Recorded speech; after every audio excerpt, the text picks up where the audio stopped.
頑張るぞ。明日からは俺の大冒険が始まるんだ。やってえな。犯人を捕まえて。黙れけど。何のことだ。私の服を無理やり引きちぎったんです。勇者でなければ即刻処刑者だ。処刑？仲間じゃ。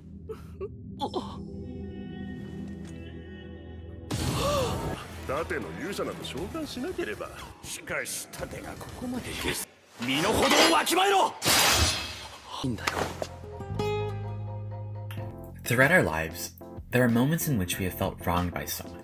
Maybe someone close, like a friend or a family member, or someone we don't really know, like a stranger or a bully.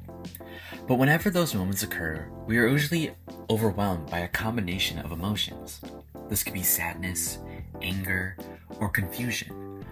But there's a feeling that overrides these emotions, and that feeling or want is revenge. Revenge has been a topic debated for centuries by philosophers, and whether we should or should not indulge in this feeling. And one big question about revenge is whether revenge can be justifiable. Many believe that revenge can never, but many as well refute that idea and believe it can be justifiable. After doing some personal research, I have come with a conclusion. Revenge has the possibility to be justifiable, though with some criteria. And this point of view can be seen by understanding our justice in our society, removing the distinction between punishment and revenge, and finally setting some criteria on how to perform ethical revenge. And through this, we can see that revenge holds a place within our society, and we begin to understand whether we should or should not do revenge, in hopes that in the end, you either prevent an irredeemable action that you can never make up in the future. And throughout this video, I'll be using the medium or show, The Rising of the Shield Hero, as an example to further understand the information I'll be providing. Now that I'm done with that introduction, I'm going to give a short summary about The Rising of the Shield Hero so we can get a better understanding at how this really relates to the whole discussion. So, Rising of the Shield Hero is about Naofumi. Boom. He's a guy that reads a book, goes to a new world, and is labeled the Shield Hero because now he's a shield he can't take off. He needs a party, and this girl Mine comes up to him, and then she joins, and they do normal adventure things. Kill monsters, gather materials, and then eventually they go to a tavern where they eat food, and Mine offers him alcohol. Now Fumi says no. They go to bed, nothing happens. In the morning, Mine's gone, and now there's guards in front of the room. And these guards then take Naofumi to the castle in front of the king, and that goes back to the scene that I showed in the beginning. The king is yelling at Naofumi for his crime and for what he has done. Obviously, no clue, because he didn't do anything. And then, this is where we find out that Mine is actually the first princess of the kingdom, and she lies in front of all these people about what Naofumi has done. And this labels him as a monster or someone that shouldn't be a hero, and everyone hates Naofumi now for what he has done, and he's basically outcasted from that society. So then he leaves onto his own, fueled by revenge and wanting to restore his name as someone that didn't do anything bad. So yeah.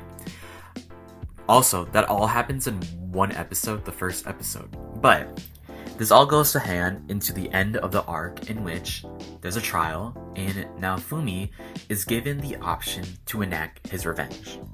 Which he does, but we'll be debriefing all that throughout this video. So, that's my short summary, and I'll go into my first point now. Also to note, my room is not this bare. I moved my desk to face the wall so you don't see my dirty bed. And there's actually something in my wall. It's an Addams Family poster, so there's something. But actually, I'll go to my first point now. So, to identify the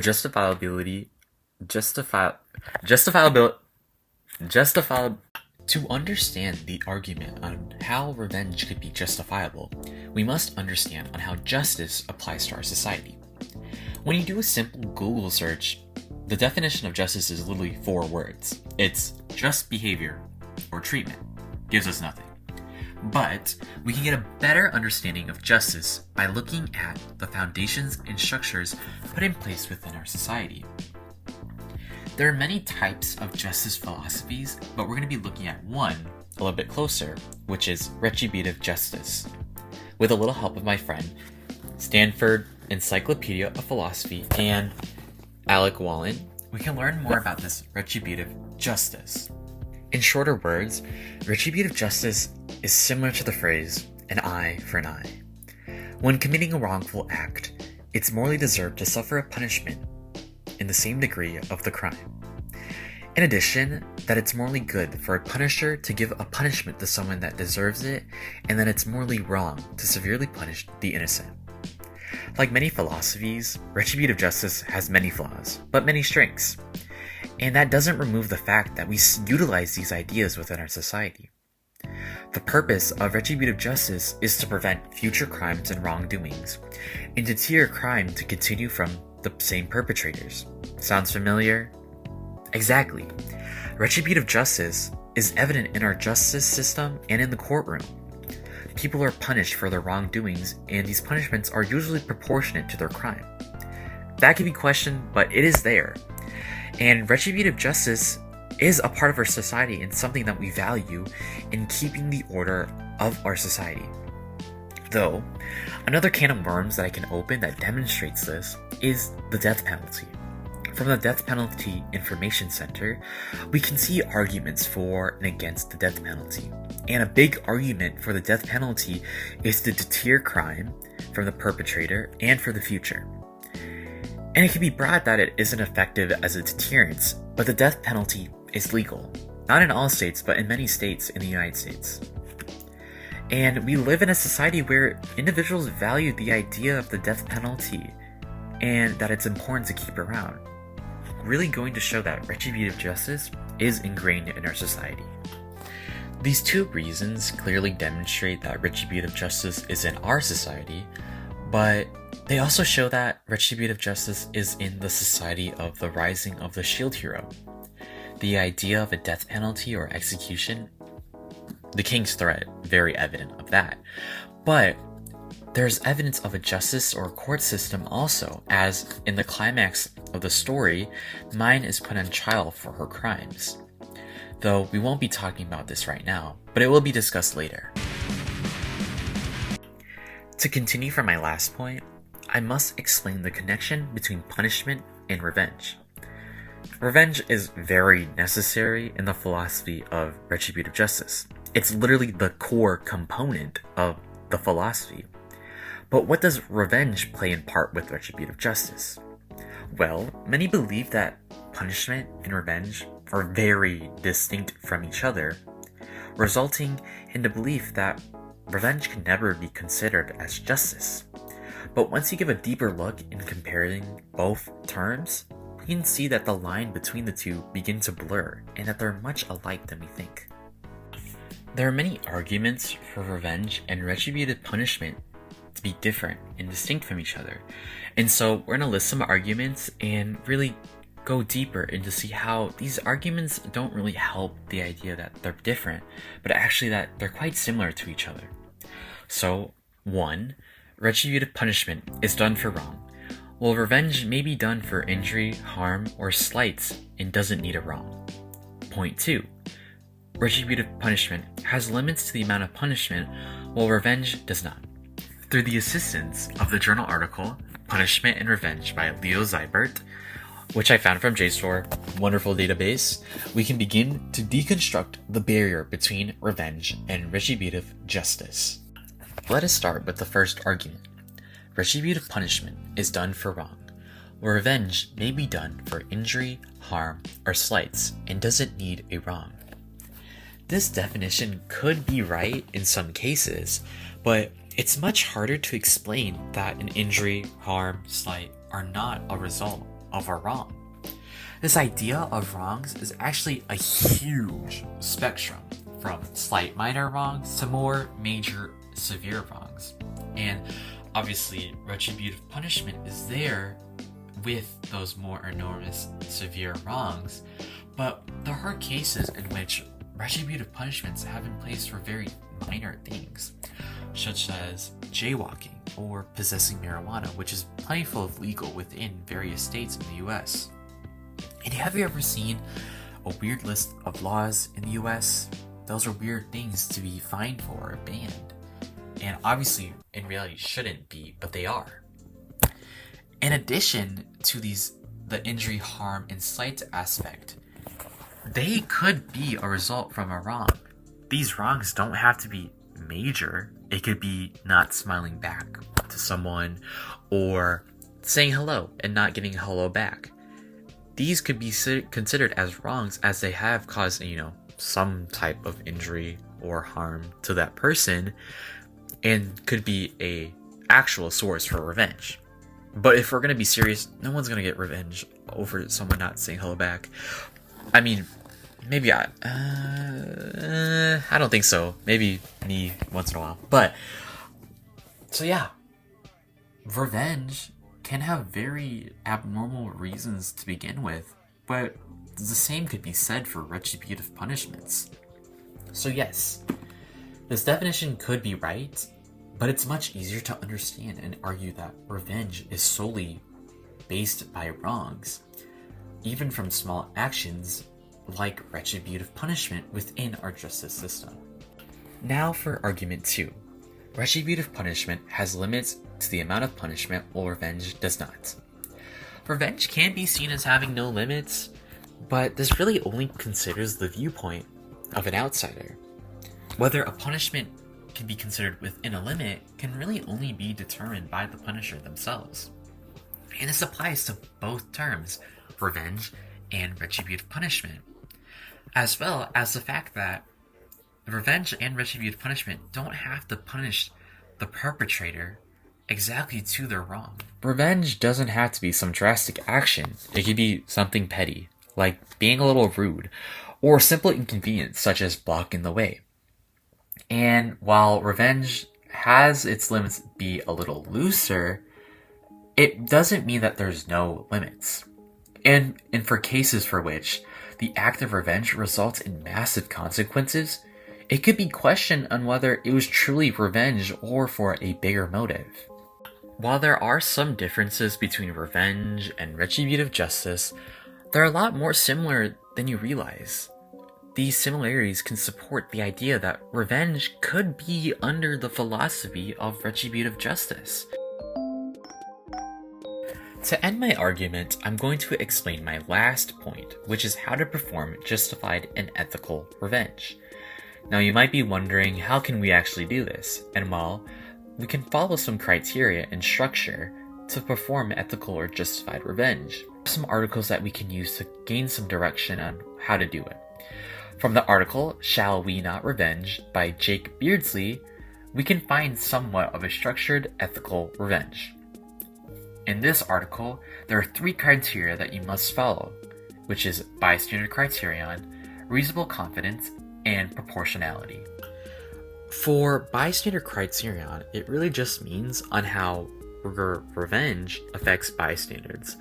Obviously, if it's something very severe onto bystanders, like killing them, then you shouldn't really do it in the first place.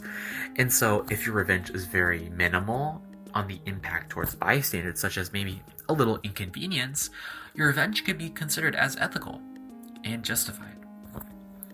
Now, for reasonable confidence, that really just means that you're confident or 100% sure that the person that you want to do revenge on is the person that wronged you in the first place. Obviously, you don't want to punish someone that didn't do anything to you, as there's no rationality for it. And lastly is proportionality. Like what I've been talking about throughout this video, your punishment and revenge should be proportionate to the wrong. And punishers can be deemed as unethical when they overpunish or cause recklessness. And those two terms are interconnected. So if you overpunish, you get recklessness. And those terms really mean that overpunishing can result in consequences for yourself and for the person you're enacting revenge on. and it can really cause some actions that you'll regret later in your future. So it's much easier and reasonably more justified to perform ethical revenge that is less in proportion to your wrong or somewhat exact. This list gives somewhat of a structure to ethical and justified revenge, but there are also other actions done in the meaning of revenge that don't require a punishment. From Psychologues in the article The Psychology Behind Revenge gives us some alternatives. One big motive of revenge is to take power back from the perpetrator and return it to the victim. And this motive can show various alternatives, such as utilizing the motive of revenge towards goals and improving oneself.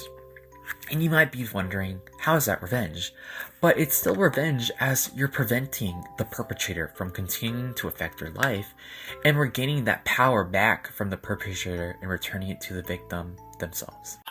Now that I went through how revenge can be justified, we're going to bring it all back to the Rising of the Shield Hero. So now, climax of the arc, Mind's put on trial for her crimes. Now, more than one crime now. For obviously the first one, the false accusation that she made on Naofumi, but also, she made a cult, labeled him as a demon, tried to kill him with holy weapons, and the list goes on.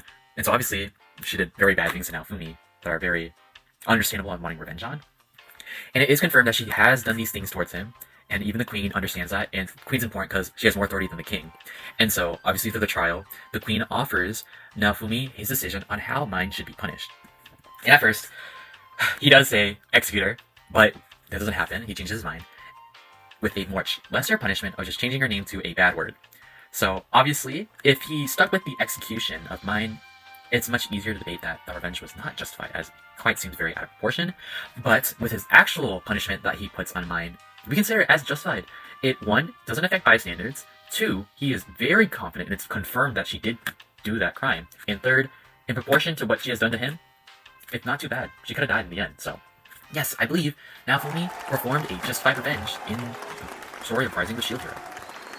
After identifying the type of justice in our society, seeing how punishment and revenge are a lot more similar than we think, and establishing some criteria and alternative methods of revenge, it all goes back to the conclusion that revenge can be justifiable.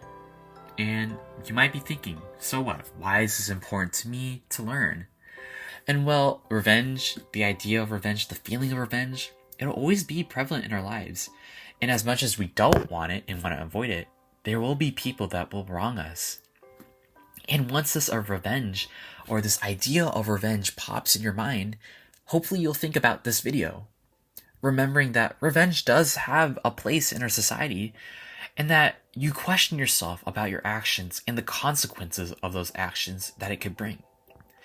And whether revenge is or is not your path you thought before taking the action, preventing yourself from doing an action you can never redeem yourself from.